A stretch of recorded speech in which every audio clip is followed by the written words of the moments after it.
Now, here we are looking at trying to get this out onto YouTube. It should be letting me do that here.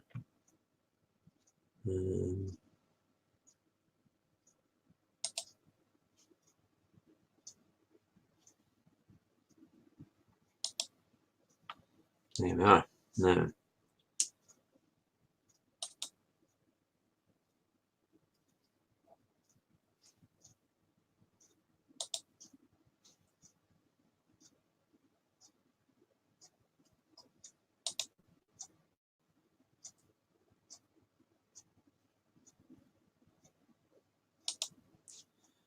can I get on there?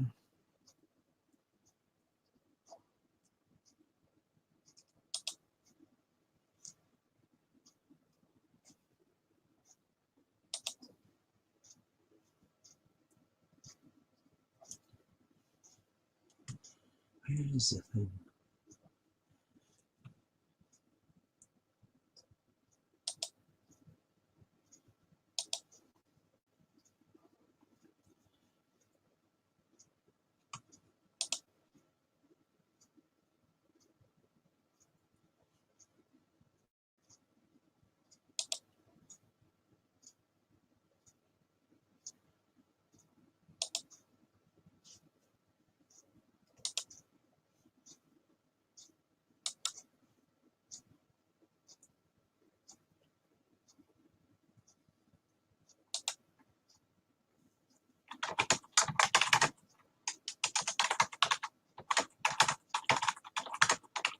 Yeah.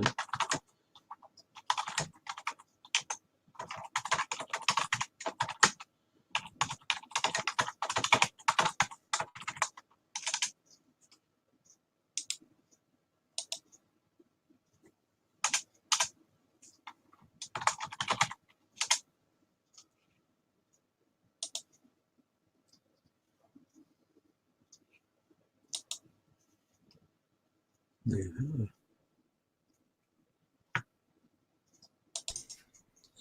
Good morning. How are you, sir? Yeah, very good. One moment. Just 1 second. Yeah, that's fine.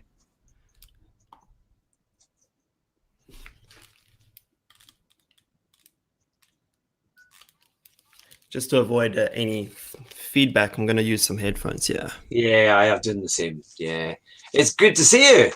Likewise, mate. Yeah, I was watching your live stream last night. It was really good fun. It was really good, but it was hard work. Heartbreaking. Yeah. Oh my god. That was a nightmare, man. That was a nightmare. So I'm happy it's over. Some of those races are really something else, aren't they? It's kind of, it's so close, but it keeps you going. And I was watching it with my son. I've got my 6-year-old was there watching it, and I said, come on, watch the racing driver. I'm going to be interviewing tomorrow. And he was saying, he's in 18th. And he said, yeah, but he's going to get another one. And we were as you were getting closer and slipstreaming, he was kind of saying, come on, go past, go past. Terrible. After the FIA races, after the FIA races, I did some daily racing, which was much better. But that oval thing, I was actually expecting a bit more fun. I got it all. So yeah. Anyway, it's one of those things. It kind of comes. Well, thank you so much for giving us time this morning to come on the show. It's really good to have you on the show. I mean, you've had a good year last year. I mean, your channel has grown as well. You've seen your live streams are getting a lot of coverage and all these kind of things. And how would you sum up last year for you for all your kind of GT racing and things like that? On the YouTube side, it was completely unexpected. I wasn't expecting. I mean, I've had this YouTube channel for like 5 or 6 years, and I had about 2,000 or 3,000 subscribers. So I was not ever expecting any. I was just carrying on, and then I posted that onboard story, around Paul Ricard, and that just lit the house on fire. So I decided, okay, there's definitely something going on here. So I need to pay more attention to it, and it started to grow and grow and grow. To be honest, though, recently it's slowed down a little bit because in the off season I don't have any onboard stories to post. So Aye. the key differentiating factor of my channel is that I was able to do these onboard stories. Otherwise I'm just another Gran Turismo player. So I'm looking at ways now actually I'm going to go back into the archives. I'm going to see if I have some 2015 stuff when I started racing in the Lamborghini and post some of that. Aye. So I'm really excited for that. And yeah, my year in racing last year, it was okay. Personally, I was quite happy with my speed. I felt like I made a step in my pace. Mm-hmm. I'm still not fast enough though. Yes. So I always said I wanted to do this until I found the top of my bounce. Yeah. Like where's my limit? And when I got into GD racing, I was just, I was overachieving. But now I am starting to find the top of my bounce, which is interesting. And I want to see if I can just squeeze a little bit more there. I have a really good season coming up, which I can only announce. Well, I'm only comfortable to announce it in Feb, like at end of Feb. Yes, I heard that last night. It's all building up. Yeah, it should be very exciting. Yeah, it's just because I'm so used to previously going on a living race to race. Even when I was doing karting, like back in the day, I never, when I was younger, I never finished a national championship until like the last 3 years of a 7-year karting career. I would always run out of money before the end. And often I would arrive at the last race of the year with very old equipment. And in karting, you have to rebuild your engine after every race. You have to get a chassis every 6 months. Yeah. And I didn't have that. So it was impossible for me. So now that I have these some deals almost confirmed, I don't believe it. So I'm still waiting. I'm still waiting before I say anything. I don't want to jinx it. No, that's fine. No, we look forward in anticipation as to what you'll reveal to us all in February. And of course, I've got the picture behind here, which is you very kindly took. Awesome. Yeah, I put it on one of these pics that I'm filling up my wall with the different things we've been to. But it was a really good race. I so enjoyed coming down to that at Silverstone and seeing it all happen. And the noise was brilliant. I mean, it was a proper, you felt this is noisier than Formula One. It actually had real kind of engines, especially the Audis were very kind of, they had that very distinctive, is it the V10s? Yes, it's quite a machine, but it was so many cars. There's about 40 odd cars plus in the race, and then of course seeing you tear through the field with you and your teammates at Silverstone was fantastic to watch. That was one of my favorite races I've done. Not as fun as Barcelona, but definitely one of the more fun races I've done. And it was just cool to see the progress that we made throughout the race, considering after the first lap, Renat my teammate, he managed to avoid the carnage on the exit of Maggots Beckett's. But as a result, we were from there at that moment, we were in last. We were 42nd out of 43. Goodness. So it was good to fight our way, and we just missed out on top 10. And the winner of our class, which is a target for us this year, is to win the Silver Cup. He was I don't know, like 200 meters ahead of us. Before the end of the race, so we caught up so much time, and it was awesome. So I can't say I will be at Silverstone this year. I'm just not willing to say in what capacity. So you're welcome to come back and see again. I'll definitely, we can get another selfie. We can get another selfie. That would be fantastic. From watching your in-car video of the one that you did of that race, it was literally, you were just a few cars away from getting that class win. It was something, you could tell the emotion, as you were trying to do it, and just how consistent you were. Trying so hard. And I could see them, and I didn't actually believe that it was them. So I told the engineer he's not ready to talk to me. And then I saw the cars, and I kind of like, are those the Silver Cup cars? And I'm like, there's no way that's the leader. Like, we've caught up too much. But it was. And this was because they were fighting so much that I was able to just gain. And Silverstone, Actually, also in F1, it's proven to be pretty good for overtaking. But in a GT car, there are 1,000 options to overtake through there. Yeah, yeah. Well, it was just great. I was watching it from the Renault HQ, which was just on. It's kind of at the start of the races, maybe 4 or 5 turns in, and you come through and you come into the. It's where the old. I'm trying to remember. It's like the complex, and it was fantastic watching them coming through. I mean, they were so quick and using every bit of curb, and it was really. It was a kind of. It was just so exciting to see it all. But I looked at the times, and I noticed it was about 3 seconds between like the top time or the top qualifiers and the slowest cars. So it's quite a spread, isn't it? For 40 cars, it's quite a big difference in speed. Obviously you were at the top, and unfortunately due to a complication, you obviously had to start at the back. But you must have been feeling it was quite a it was a real proper race on your hands to try and get through so many cars. And did you feel that that would be your top 10 would have been the best you could have done? Do you think, or well? After the qualifying, we said we wanted a top 5 in the race in our class, which is important. It's important to only focus on your class because then you can start to make. I mean, I made this mistake in Brands Hatch. I was leading in the class. I'd done everything I needed to do, and then I got caught up in the. Trying to chase the pros, and I created.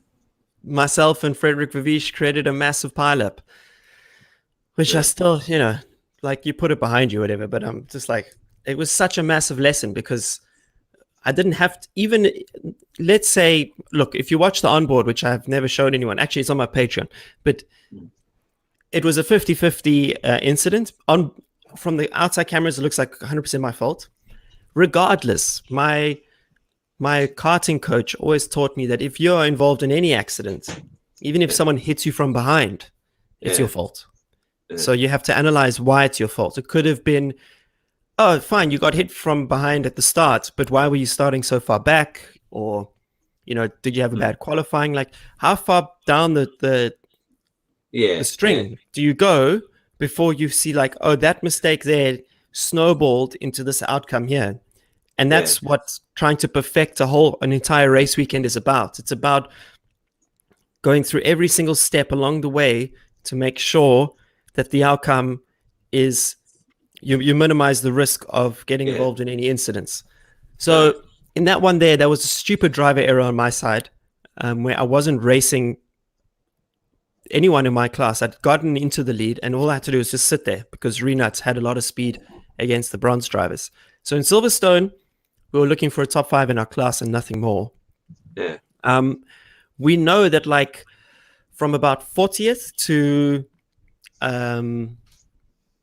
25th, we have much more superior pace because remember, it's a mixture. It's a mixture of gentleman drivers and pro drivers. Yeah. That's the beauty of GT racing is a gentleman driver can race against the best GT driver in the world. Well, be on the track at the same time. They're not necessarily racing each other, So especially at tracks like Silverstone and Spa, you're going to see massive lap time difference because it's high speed. And without the high speed stuff, it's very difficult to coach a guy off the street to be fast and high speed because it's not a question of bravery because they can be quite brave.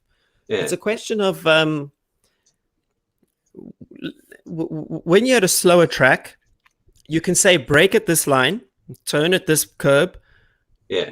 When you get to the apex, get on the power at this red mark here. Use the exit road till here and XYZ. Okay. But in high speed stuff, it's a lot on feeling. It's like when you get into the corner and you can feel the car starting to do this, like then you get on the power. But they have to be going as fast as you to get that feeling of weight transfer. Yeah. And if they don't have that feeling of weight transfer, then they'll be slow. So they struggle with that. And not all of them. I mean, there are some gentleman driver out there who are so fast. Like, I mean, Renat, my teammate is technically a gentleman driver. He pays the full budget for us to race. And he's almost as fast as me. He's like 7/10 in qualifying off me, and in the race he matches my pace. And he does this for fun. It's a hobby for him. Yeah. He has he has a normal job. Wow. Okay, he runs his own company. It's not a normal job, but Yeah, but it's you a know, nice thing to be able to do. Yeah, well, oh my gosh, yeah. it's amazing because you think, I suppose you've got to have. I mean, like you're incredibly athletic and fit, so so you can do these long races and hours behind the wheel. I mean, you find obviously if they were a gentleman driver, is there are some of them a little bit overweight, or are they all, or are most of them all quite understand that they have to be pretty fit to be able to do well in the sport? No, a lot of them just arrive Just arrive and drive. drive. And the preparation that they do sometimes is me sending a track map. I don't have any printed. I have these really detailed track notes that I create, Right. and I email them to them, and they read them on the flight. That's preparation. But Wow. GT cars, they can get physical, but if you're racing it like 4 seconds a lap off the pace, Yeah. or let's say 2 seconds even, they're not that physical because they have power steering, they have ABS.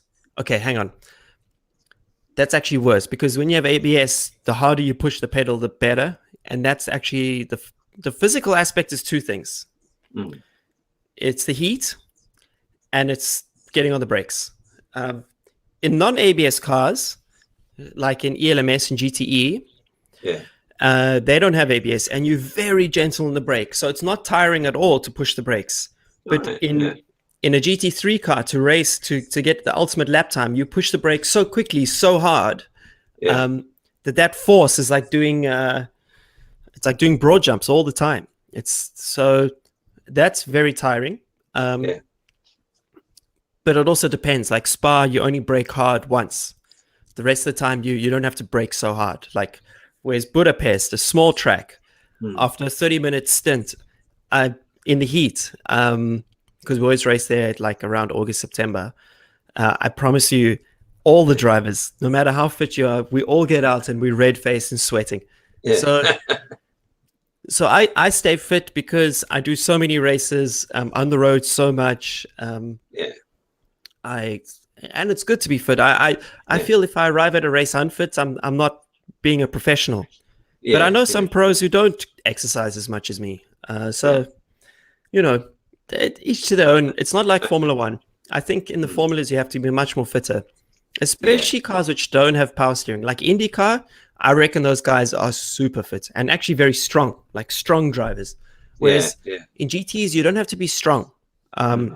Heat management is important. So, for example, I spend a lot of time in the sauna. Yeah. So almost every day I will do about 30 minutes in a sauna at 90 degrees. Yeah. Not 30 minutes at once. I'll like go out, swim, come back, 15 minutes, 10 minutes, 5 minutes.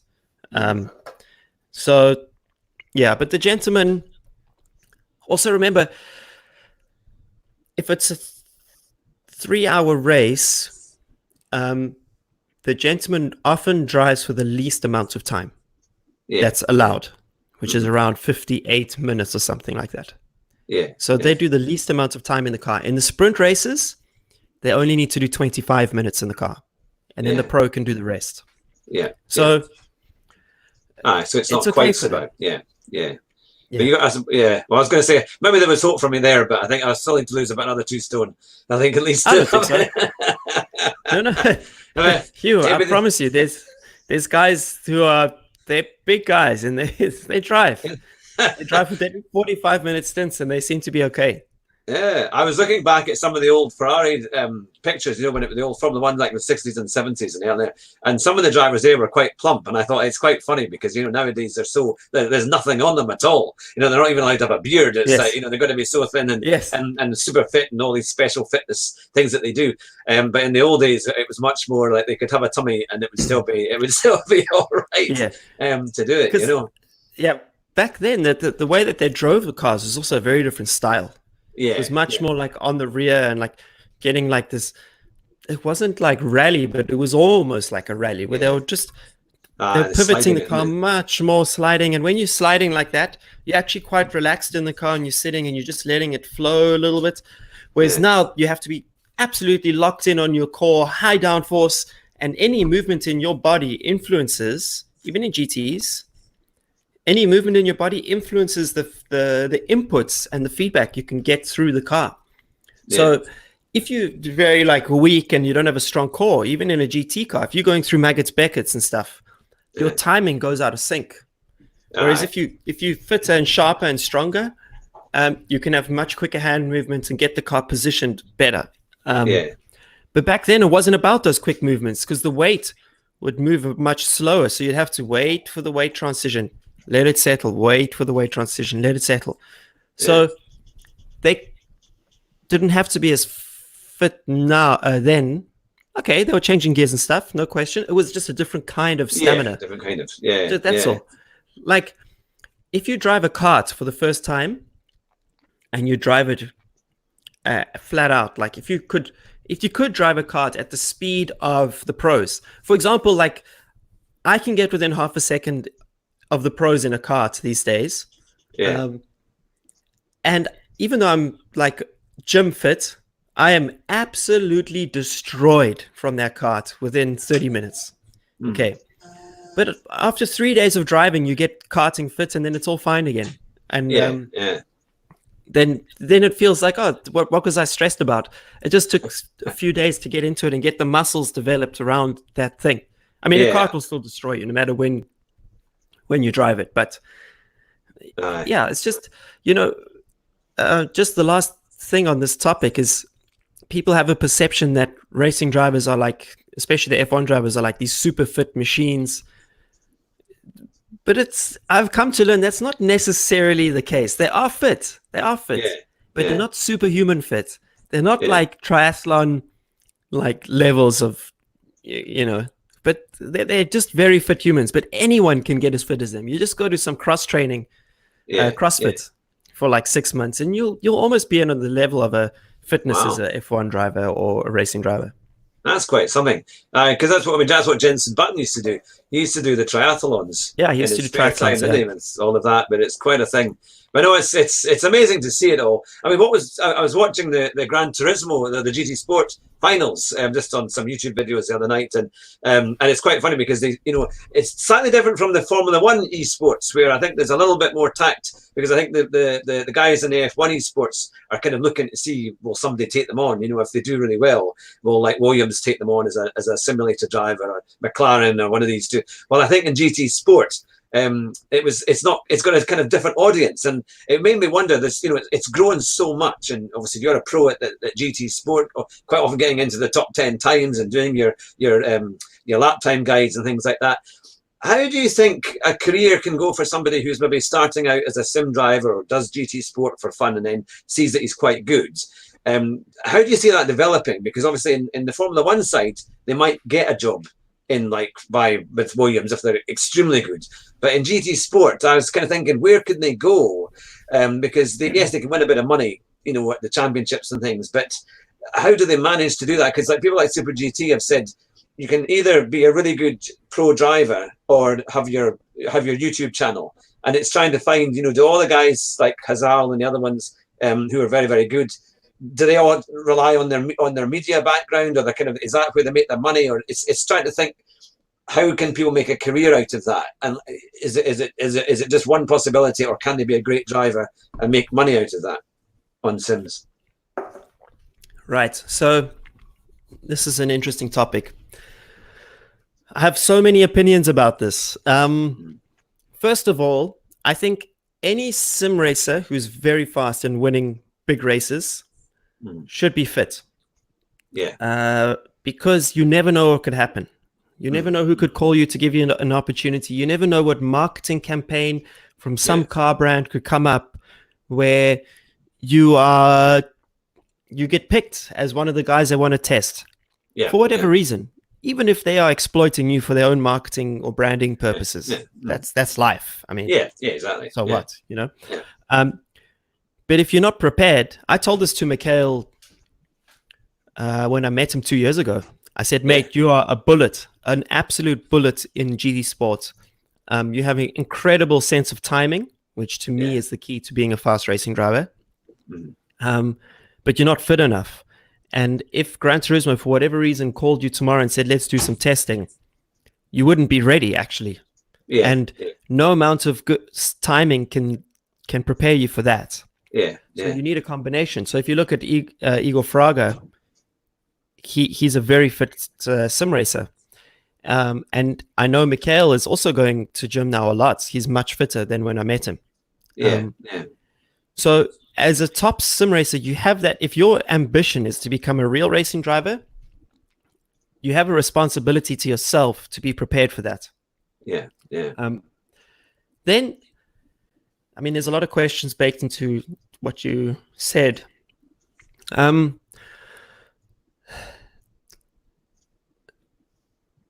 Being a sim racer who has the ambition to go to cars, from what I've seen so far, most sim racers who become factory drivers, which is the ultimate, to Yeah. become Yeah. an official Bentley driver, an official Ferrari driver, official Yeah. Nissan driver, I mean, in real cars, they've come from Gran Turismo, not from Formula One, esports, Yeah. not from iRacing, not from Assetto Corsa. Yeah. The guys who have become professionals have come from GT Sport. Wow. Wow. So I still maintain that this is actually one of my main arguments when people say GT Sport's not a real simulator. I'm like, well, how many factory drivers came from iRacing? Not from karting, iRacing, Yeah. factory driver. I mean, iRacing factory driver. Yeah. And I don't think there's any, to be honest, but I know that there's like been 5 or 6 Gran Turismo drivers. Yeah. So the guys who are racing in the FIA GT Sport World Finals, to me, and based on history, have the best opportunity of becoming real racing drivers at the moment. Yeah. The F1 esports guys are not going to become Formula One drivers overnight. What will always happen? I was telling this to a journalist the other day. Was they said, you know, how is sim racing going to affect the careers of real racing drivers? And I said, soon we're going to find. It's a matter of like time. It's going to happen very soon, where you will find a sim racer, and he'll become a Formula One driver, but he's going to go through the ranks of normal racing. But you're going to discover him in sim racing. Yeah. So it's going to be what usually happens is you have a good karter, and the karter goes from karting to Formula 4, Formula 3, Formula 2, Formula 1. Yeah. Yeah. Okay, sometimes they go another route. Sometimes they can go Formula 4, Formula 3, DTM, F1. Doesn't matter. Yeah, the point is they started in karting. So at the moment, we're still finding most of the talent from karting.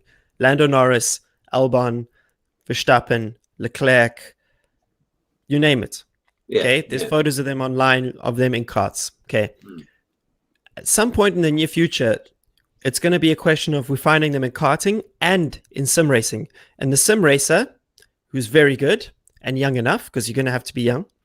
You're going to have to be below your in your teens, by the way, for this to, in my opinion, for this to actually really happen. Aye. Yeah, you're going to have to go from sim racing, Formula 3, Formula 2, Formula 1, maybe Formula 4. Someone's going to have to pay for that. It could be through a massive campaign by one of these sim racing companies.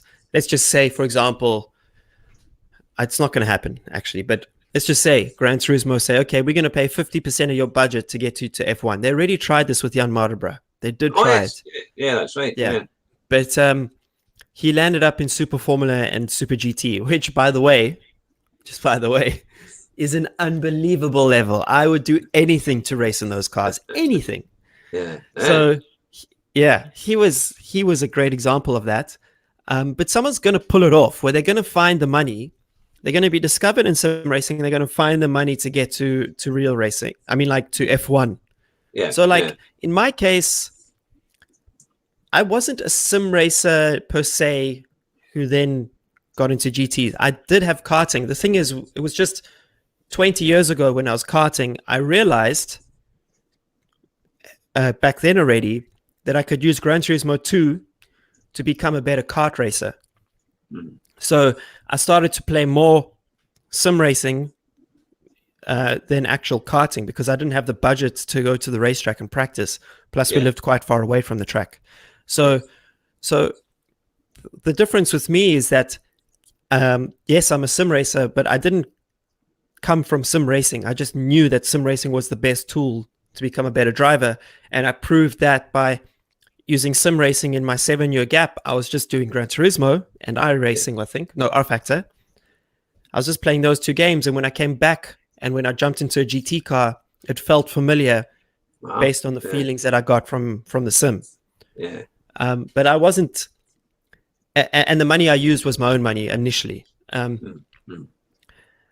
But on top of that, if any of these sim racers want to make a living from racing, I still think that in the long term, sim racers on average are going to make more than real racers.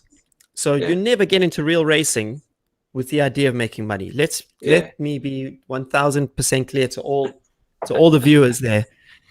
You won't. I mean, I now get paid to race, but if I look at how much was invested in my career, just my own money and then the money I raised and then the debt I had to raise, I'm going to have to race for like 10 years just to break even on that, you know? And if you look at like, who's the new Williams driver? Latifi. Oh, yes. Yes. The money that was invested in him, you know, he's not going to be paid next year directly. It's coming through his father's company. And by the way, I need to make this clear. I have no problem with that. Okay. His father's company is going to get exposure in Formula One and it's justifiable. But I'm just saying the money to get that individual into F1, the amount of money he's going to have to make over the next 5 years will still not cover, even if he's earning millions per year, he's going to have to make up for the 4 years he was in GP2. That alone was 8 million. The karting was probably $1 million. So probably 10 to 15 million was invested in that guy so he could make a salary of $1 million a year. Okay. Why not just give him the salary of $1 million a year for 15 years? You know? Exactly. But so you don't do this for money. I mean, of course, there's people like Daniel Ricciardo, Vettel, Leclerc, obviously Hamilton, Bottas, who make mega money. But I'm telling you, they are the 0.1% of racing drivers who do earn a salary, but their salary doesn't justify the sacrifice that they were making. It's a bad investment in terms of financial. It's a bad financial investment. It's an incredible life investment because you learn so much trying to get to a level of being a professional. You learn so much in so many areas of your life. So it's really cool on that side. And obviously, like in my case, there's no ways I would trade this for anything. You know, this is exactly what I wanted. But it's just a word to the wise. You know, if you look at like League of Legends players or Fortnite players, they are making, I don't know, in the hundreds of thousands a year. And to make in the hundreds of thousands as a racing driver, I'm talking euros, not pounds, is you are a top driver in GT, Formula E, DTM to be making in the hundreds of thousands. But I think that League of Legends shows the potential of esports, and I think that sim racing has a long way to go, but that's the potential. The potential is what the top esports guys are earning, and you can see that the sim racers are not even close yet. But we're backed by this massive auto industry in some way. So I see a huge amount of potential.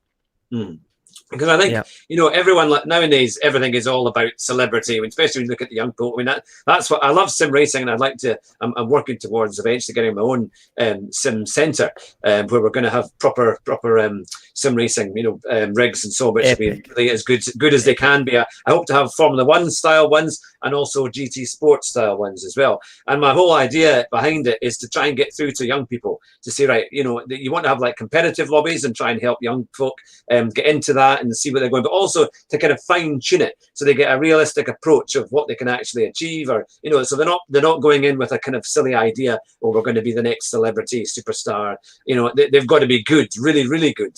to be able to get there and have a realistic idea of, exactly as we were saying, you're not going to earn that kind of money if you just want to be a racing driver. And not everybody can be a media success. When you look at people like Super GT, he's worked at it for years and years and years, and deservedly has done well. Now he has a massive following, and because he's got that unique thing that people like, the sense of humor and the racing abilities, and of course you did karting with him, which was an excellent video. I watched that one when you did the go-kart race with him, and they're fantastic. I'd love to do more.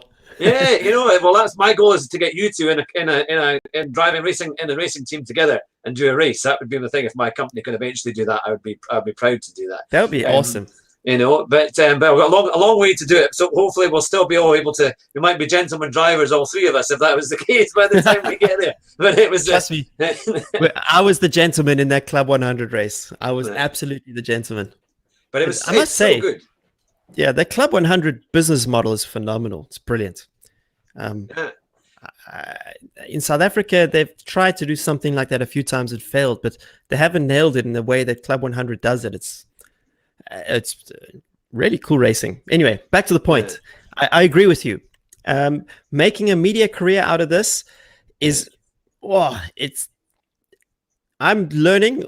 Well, I've already known this for a very long time, but it's as difficult as becoming a professional racing driver sometimes. Because you have to please thousands of people. Like, to become a pro, you're gonna have to raise money, but you're gonna have to please one or two people with a lot of money, which, trust me, is incredibly difficult.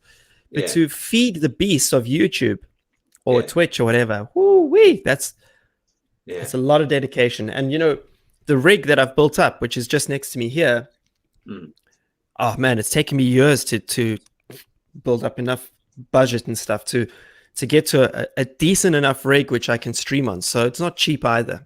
Yeah, I've got to put a lot into it, isn't it? It's like people watch this stuff and you can see it kind of emerging, that everyone thinks, oh yeah, I can be a really good sim driver, and now that it's becoming more popular, and you've got to think, no, it's like not everybody can be a celebrity or can be up there. You've got to be really, really good and really, really dedicated. And you've also got to think, is that really the life they absolutely want? Because I think it can seem very different when you watch it on YouTube, and it seems like lots of fun and easy going. But I think people, it's the highlights.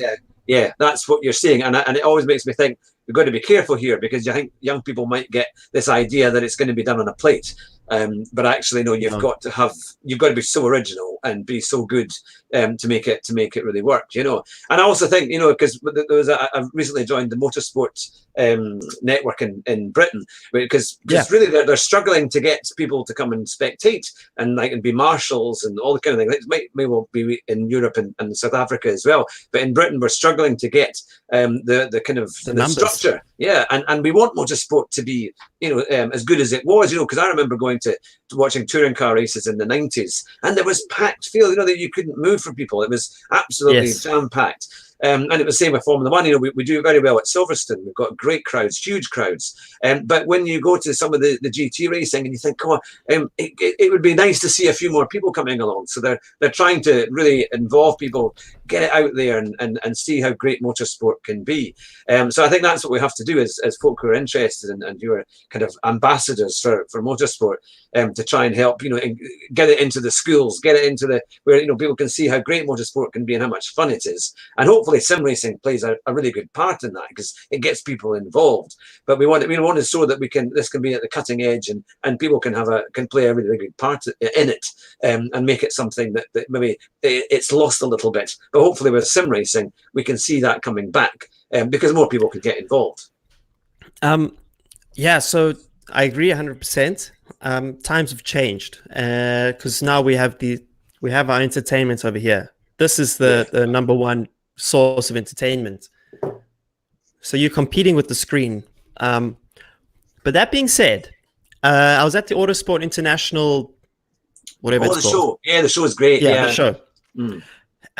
It's the second year I've been, and when I was there last year, they had a little sim racing area, and it was dead. Okay, and this year they had the Lamar Esports series. Oh yeah. And even though they used Forza, whatever, and the TV, the race TV director was not the best. Like, he missed key moments. Like the area for people to sit at was completely full.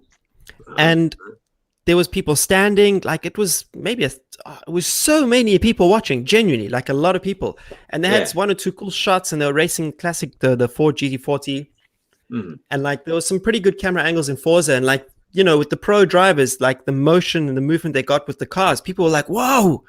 And that moment where the whole crowd reacted to like this, it was a game. It was a game. And they reacted to the movements of these cars in the same way that you react is when you see it in real life. I was like, oh my God, this is a step change. This is something has happened here. And I feel like that's the first time I've seen that. You know, I used to do, my brother and I and a friend every year, we'd enter like this virtual Le Mans 24-hour, and it was with Gran Turismo. It was an absolute nightmare. And it was in the middle of a shopping center, and there was 8 teams, and you race for 24 hours. And even in the busiest shopping center in the country, like people would stop and look for like 2 minutes and leave. So I've seen live events plenty of times in crowded areas, and I've never seen this amount of spectators. So there is a step change happening, and I promise you it will be slow, and then it's going to do this. That happens if once we find the right formula, the people who are organizing these things, once they find the right formula, I think we're going to see a positive uptick in the interest in sim racing. And it's going to have to complement the real racing that's going on. And trust me, the more regulated the roads become, with speed limits and speed limiters on cars, and where you can drive your car, and restricting car access to the cities, and enforcing electric cars, that's going to make racetracks much more popular again. That's the thing, isn't it? Because people are going to have to want to drive their cars somewhere. There's still going to be people who want to drive cars. I see a lot of young kids at races who still look at a Ferrari and lose their mind. So, you know, it's not easy. It's not an easy period. But if cricket could figure it out, with their T20, then I think motorsport will be able to eventually figure out. The funny thing is that endurance racing still gets a lot of spectators. It's like the test cricket of motorsport. That's it. And those are the busiest races. But you know, like, it's sad because like we go to Misano to race the GT Sprint, and there's no one there. There's like 100 spectators. But if you go to Brands Hatch, and like from your perception, there's not a lot of people there. But Brands Hatch is one of the busiest races, where I look outside. I look when I'm driving, I can see like, whoa, everywhere I look, there's a spectator. That's really cool. Suzuka 10 Hour was incredible. Like the culture there is still quite rich and strong, motorsport culture. And when they do the grid walk, I swear my life, it's like 4 people deep. Wow. It's like 4 people deep. When they're taking photos into the box, we have like the ribbons to stop them in. Like there's not enough space for everyone to do this. They go crazy for you. They go absolutely crazy for the racing drivers. And I don't know what they've gotten right. They just still have this unbelievable respect for racing drivers. Maybe it's harder to become a racing driver there than it is here. I mean, I'm not sure. They used to go crazy for Senna, didn't they? And Senna in Japan was just absolutely, he couldn't move. They had to there were just crowds everywhere wherever he went, you know. It was something to watch. And, you know, when I was there 2 years ago, people make songs for the drivers that they love. They make posters. They bring them presents. And these are just GT drivers. So I can imagine, like, for Vettel, for Hamilton, these people must go mental. There's a guy there. He's quite popular. He's famous. He's always wearing a Senna suit, race suit, and helmet. And he wears it the whole time. He wears it the whole time, and he's just a massive fan, and he comes and asks for autographs and stuff. So Japan still has something where they've nailed it, but you know what the Japanese want versus what the British want versus what the Italians want is very different things. And Yeah, I don't know. It's I obviously spend a lot of time thinking about this, but I don't have the solution. So I certainly think that when I was at the Silverstone race, because I was got there from Renault. They we were able to go and do the grid walk, and I have to say that was the best thing I'd ever done, because it was so exciting when they opened the gates and everyone gets on and you get to see the cars and they're all sitting there, and it just brings it home. It's like being on Martin Brundle's F1 grid walk. You see yeah, everybody and all the kind of things. And it gave you the sense of atmosphere, and the whole, and you could walk past the cars, you could see in the cockpits, it was great. And it's nice to get into the pits as well that's where I met you before, for the selfie, because then you can get the signatures and so on.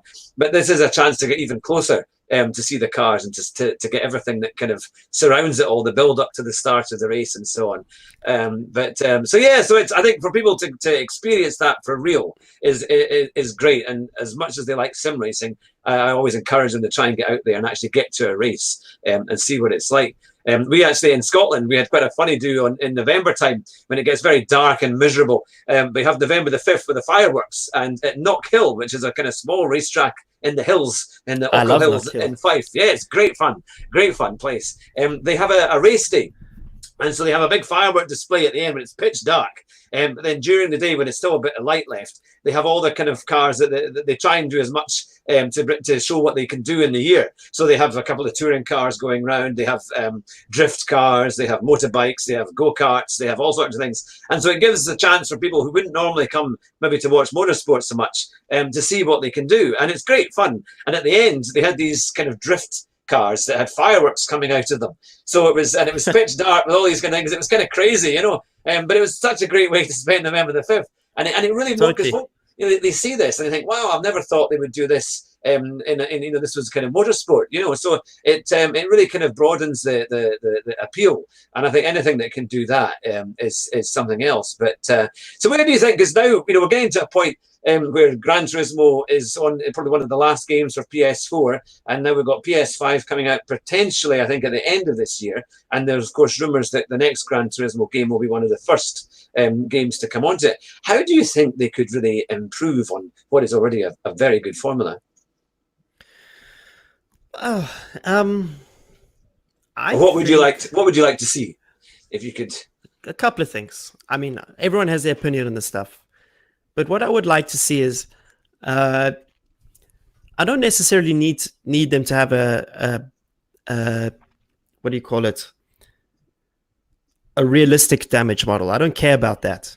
But it would be nice to have instead of all these like penalties. Yeah. Okay, and at the moment they don't have penalties. Whatever, like they'll bring them back when they get it right. But what I would like to see is that there's more effect with the damage, so that if you touch someone, instead of getting a penalty, you get damage. And if you're caught in a melee and it's not your fault, you get damage, like in real life. Yeah. Yeah. So something like that, it will clean up the racing a lot. That being said, I mean, in the top tiers, besides ovals, the racing is awesome. So, yeah. but I would like to see longer races. I would like to see, I'm just talking about format now. I would like to see, at the moment, as you enter the pits, you almost immediately enter your box. I'd like to see that becomes more realistic. You drive down the pit lane, you stop in your box, you leave. Yeah. Because at the moment, the thing about Gran Turismo is optimizing lap time. But in racing, there's so much more to just lap time. There's the in-lap, braking for the pit lane, the pit line, your out-lap, and like now, if you overtake under yellow flag, nothing happens, and so on. So as you see people going across the white line coming out of the pits, crossing the white line, I'd like to see if you're in the top 2 splits, okay, or if you get an S plus ranking. I'm just talking about sporting regulations at the moment. I would like to see that they hold those drivers to a higher standard. That would be good. And I'd love it if we could have different daily races. I mean, for you getting for a week. I have to do Suzuka in a Group 3 one more time. I can't do it anymore. I just can't do it. Now we have Dragon Trail in a Group 4. I mean, it's just murder. It's so boring. Yeah, because they've got a good spread of tracks, but we seem to be getting the same ones. It's either that or Brazil. Sao Paulo Yes, is very popular. but I know why. Fuji, I'm slowly starting to believe more and more in my conspiracy theory. It's just a theory. It's not even conspiracy. Gran Turismo Sport is not a complete game. It's Gran Turismo Sport. It's not Gran Turismo 7. Yeah. And I strongly believe that they're using this and they're ramping it up more and more now as a test bed for Gran Turismo 7. They are gathering tons, and this is the Japanese way. They're perfection. Yeah. And Katsunori Yamauchi is a perfectionist. And if you've watched this documentary called Jiro Dreams of Sushi, and if you spend any time around Japanese people, you'll start to understand the culture of what's going on. And this is why I believe so strongly in this. Is they use these tracks as a test bed for changes in BOP. So whenever we get a BOP update, almost without fail, within 2 weeks, we get Sao Paulo in a Group 3 car. And I think that Sao Paulo is a baseline track for them to test the BOP. I think that Suzuka is also a baseline track where they test BOP. Yeah. This penalty thing, like, what I think they're doing at the moment is they said, okay, let's just take away penalties and see what happens. Let's see how many incidents happen. Let's see all of those things, and let's determine, because what will happen in Gran Turismo 7 is they're going to take all of this data and implement the best way that they think. Because come on, they have 1,000 people working for them. They know what to do. They have very smart people there. They know the problems in their game. They do read the feedback, but they don't just react to the feedback. That's strongly my theory. And all the top sim racing games do the same thing. With Gran Turismo, I want to see on the physics side more realism with the when you hit sausage curbs. Like, that's so important. At the moment, they still tend to dumb down a certain elements of the physics too much. But you know that they can. They have the ability to ramp it up. Now, the key thing with PlayStation 5 is it's going to be the first PlayStation, along with the Xbox, these are going to be the first consoles that have PC level computing power, like top of the line PC games, gaming PCs. Yeah. And when you open up that level of power, I think Gran Turismo especially is going to maximize that use, that power. And because at the moment now, because they had limited on CPU performance and graphic performance, they have to make a lot of assumptions in their physics model and effectively hard code certain elements of physics based on an assumption. Whereas like a game like iRacing or ACC has more computing power to play with, so they can simulate damper movement, they can simulate tire flex, they can simulate all those things instead of hard coding it. And I think Gran Turismo will take a step on that level. And let's see. I mean, we all want cool things. Yeah, it's going to be very exciting. I think we can't wait. It's a big new machine, big new performance, and we can't wait for the new games to come out. I can't wait to... I hope that we see Grand Valley and Apricot Hill come back. Yes, they were the good ones. It's funny because when you see some of the old videos, and some people have kept their old PlayStation 2s and 3s, and they play the old games on there. I think like Jimmy Broadbent, quite often he does the old games. Oh my gosh. And you see them going down, and it just, I remember I'd be playing them into the night, to 2 a.m, and every corner reminded you of a certain thought, and it all comes back to you. Yes. Yeah, when you see it, the music, the whole thing, and it's kind of funny. It's an incredible game. And it really is something. But I can see there you're wearing your Coach Dave hat. So on a slightly different question, tell the audience there, and for viewers who'll be seeing this in the future, what is Coach Dave? It started as a meme, as a joke, where I said, you know what? Okay, so I coach in real life. I coach real drivers. That's the job of a professional racing GT driver. But then one of my fans, his name is Neil. He's an absolute legend from Australia. He said, look, Dave, maybe you should do sim racing coaching. And I was like, come on, man. In my head, I said to him, I'm like, I don't think anyone will want to do that, So I created this coaching page on my website. I redesigned the website and I said, let me just create this coaching page and I'll put some figures down for what my time is worth, and no one will ever sign up. No one will contact me. I made a quick logo, which is this logo here, nice and simple. And next thing, I just started to get like an influx of requests for coaching. Wow. And now it's turning into a business for me. So after this, in about 10 minutes time, I have a coaching session. And I can do up to 6 or 7 a day, sometimes none. But Coach Dave, what I do is I help guys in sim racing who want to become better drivers. I teach them the fundamentals, and I watch them drive. I demonstrate to them how to drive, and I point out like patterns that I see in their driving which could be improved upon, and go to the root cause of why that specific technique is not working for them. Yeah. And how far off the fundamentals that technique could be. And I get a lot of repeat students, let's call them students, who come back and we work and when we improve. The one guy, I've done 6 sessions with one of the guys. I've done, actually, the most I've done with one guy is 10 sessions. And now he, honest to God, is beating me. So, so you don't want to do any more? It's embarrassing. It's embarrassing. But no, that's a great sign. How does it work then? How do you watch somebody? Do you live stream? Do you get them to live stream their thing, or how do you? No. In iRacing and ACC and in GD Sports, when you create a private lobby, you can watch anyone who's entered your lobby. Oh, of course. Right. Yeah. You just click on their username, and boom, then you into there, and you can change views. So I always watch from the onboard of each of their thing. For example, it's not perfect, but I have enough experience now where I can deduce, because there's input lag. Mm-hmm. So especially in Gran Turismo, the inputs are quite jerky. Okay, the way the car is behaving. But I know already like the trajectory, and I can hear everything where I can see, he's getting on the power way too early, or he's turning way too late. Mm-hmm. So the overall pattern of the driving is still evident. Yeah. In iRacing, it's almost perfectly smooth and linear. In ACC, it can also be a little bit jerky, but you get enough from it where you can give feedback. So what happens is, like, the introductory class is an hour, 20 minutes. And